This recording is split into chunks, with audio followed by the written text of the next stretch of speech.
After relating those two basic equations with the two very important components of financial statements, now we will move forward to the format of financial statements, especially the balance sheet and the income statement. Because end of the day, practically, we have to report our financial statements in a proper format. So let's see how this balance sheet and income statement should look. Income statement is prepared in this way that we are having entity's name here, then title of the income statement will be there, and then the reporting period for which we are preparing income statement. These are the two columns. Okay. This is not something that you have to write, but it is for final figures and it is for working. Okay. So sales revenue is a final figure, place it over there. Number one information. Number two information that we have to place is cost of goods sold. So cost of goods sold, this is the amount of cost of goods sold that we have to work out in our inner column. So cost of goods sold, as we discussed, that it is adjusted with opening and closing stock. So purchases with the adjustment of opening and closing stock will give us cost of goods sold. And then after subtracting cost of goods sold from sales, we get this figure which is known as gross profit. So it's a final figure, will be coming in the outer column.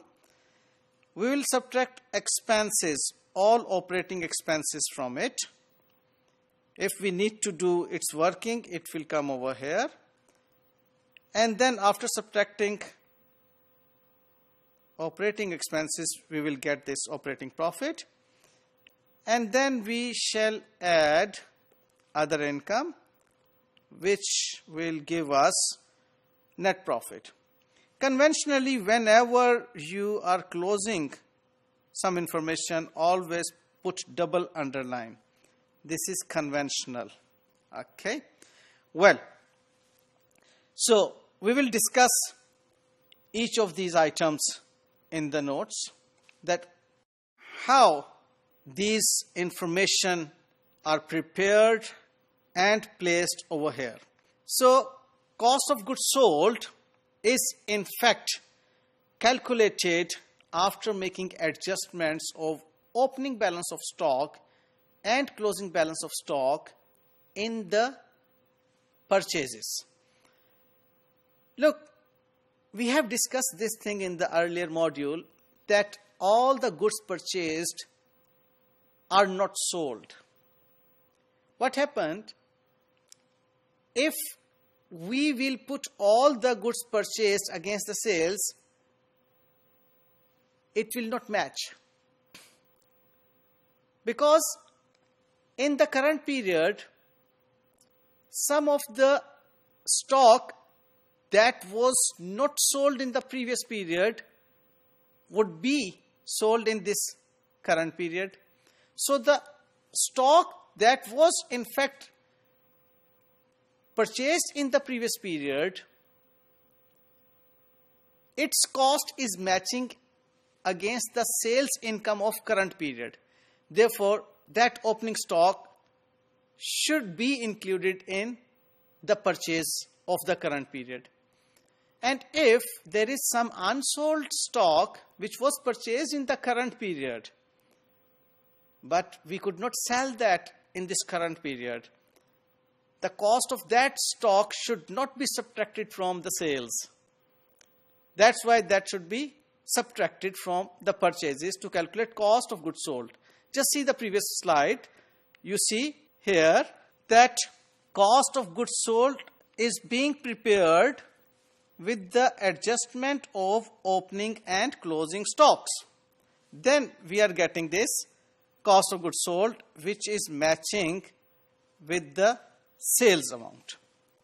Got it? So, number one, cost of goods sold is calculated with the adjustment of opening and closing stock.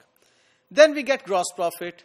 In fact, this gross profit is a result of matching cost of goods sold with the sales. It is the margin. Out of this margin, we have to meet our operating expenses.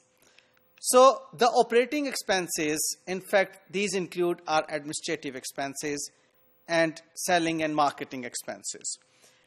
These are the expenses which are must to be incurred for running the day-to-day operations of the entity. So after calculating the margin, now is the time to subtract operating expenses. And after having this operating expenses figure with us, which in fact includes administrative and selling and marketing expenses, then we have to add other income. This other income is in fact the non-operating. In fact, this is the income for which the entity was not started. It was not our aim to earn this other income. This is profit on bank deposit, sale of scrap, okay, this type of other incomes. So mainstream income is known as revenue, which is matched with the cost of sales to calculate gross profit. So these other incomes are incomes, therefore, should be added in the gross profit. So either we can add straight away in the gross profit, or after subtracting operating expenses, we get operating profit and then add other income in that operating profit. Both are the correct ways to do. Then comes net profit. It is in fact the end result of income statement, the net profit. Based on this, so many analyses are done by the management. So the important tips to remember in this module are that matching principle is the base of preparing income statement. Matching means that we have to match like with like.